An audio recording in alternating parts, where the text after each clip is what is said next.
تقلید کے مسائل ہمارے آگے بڑھ رہے ہیں،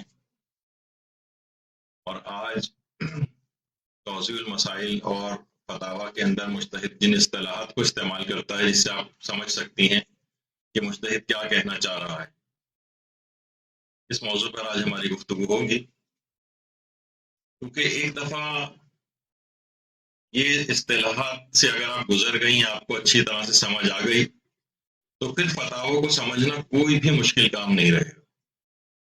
کیونکہ جا بجا فتاوی کے اندر توضیح المسائل میں استفتاءات میں یہ اصطلاحات استعمال ہوتی ہیں.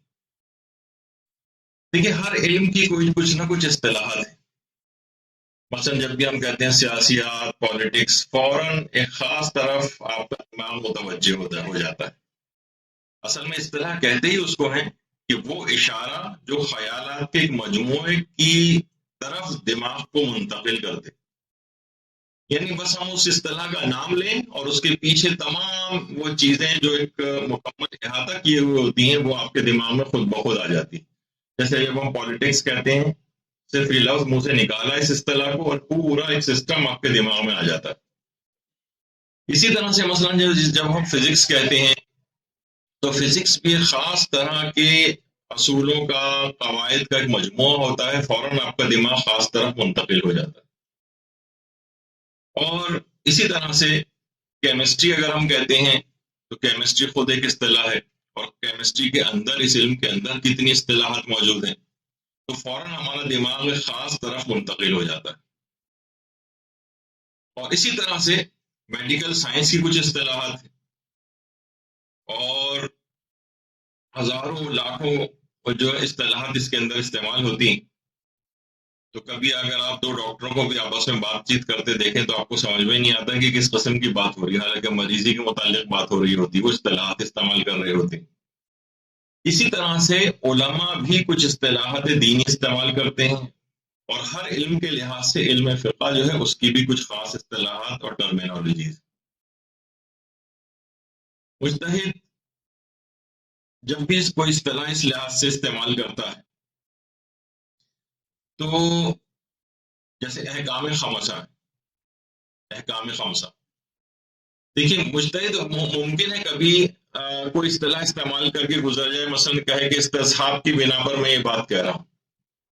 یہ جیسے پچھلی بار آیا تھا کہ قانون الزام کی بنا پر ایسا مسئلہ ہے، تو فوراً آپ کا دماغ اس طرف منتقل ہو جائے گا. آج تھوڑی سی مثالوں کے ساتھ گفتگو آئے گی، لیکن ایک بہت اہم ہوگی، آئندہ زندگی میں بہت سے مسئلے انشاءاللہ حل ہو جائیں گے. اس میں ایک احکام خمسہ.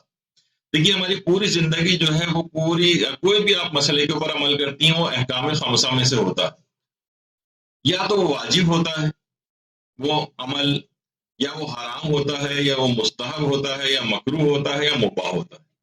آپ کی زندگی کا ایک ایک عمل ان پانچ میں سے کسی ایک چیز کے اوپر بیسڈ ہوتا ہے، انہی میں سے کوئی سا ایک ہوگا.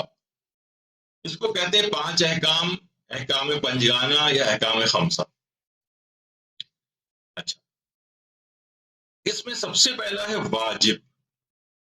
واجب یعنی وہ عمل کہ جس کو کرنا شریعت میں ضروری اور لازم قرار دیا گیا ہو، ضروری اور لازم، اور جس کے نہ کرنے پر گناہ لازم آتا ہو. یعنی اللہ عذاب دے گا، گناہ چاہے وہ ٹھیک ہے، وہ گناہ بعد میں چاہے معاف ہو جائے، لیکن اس کو کرنا ضروری، اس کو کرنا ضروری ہے ورنہ گناہ لازم آئے گا. اسے کہتے ہیں واجب. اچھا، ایک چیز اور بھی ہے توضیح المسائل کے اندر جا بجا استعمال ہوتی ہے، اور فتاوے میں کبھی مجتہد کہتا ہے کام واجب ہے، کبھی کہتا ہے کام لازم ہے. لازم ہے کہ یہ کیا جائے. دیکھیے اس میں تھوڑا سا ایک علمی فرق ہے، یہ بھی دماغ میں رہے کہ اگر کسی فعل کے لازم ہونے کو مجتہد قرآنی آیت سے یا کسی معتبر حدیث سے سمجھا ہو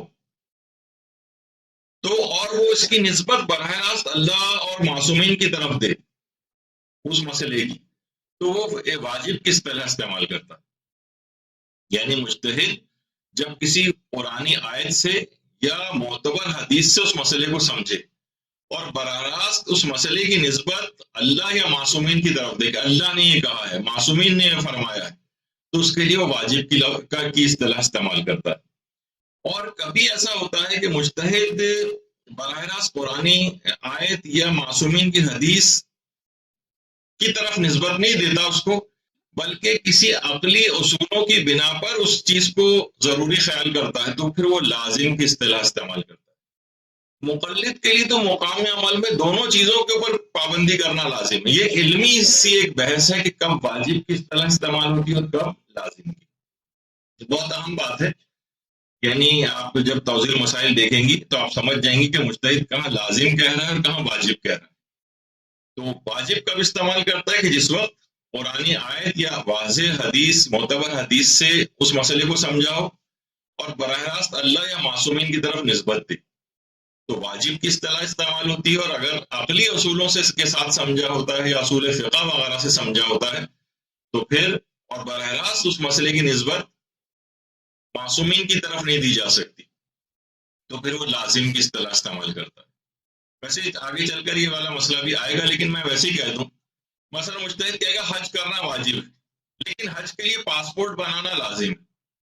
اچھا، آپ نے دیکھا کہ حج کے لیے واجب کہہ رہا ہے، پاسپورٹ کے لیے مثلا لازم کہہ رہا ہے، اس کا مطلب ہے عقلی اصول سے سمجھا ہے۔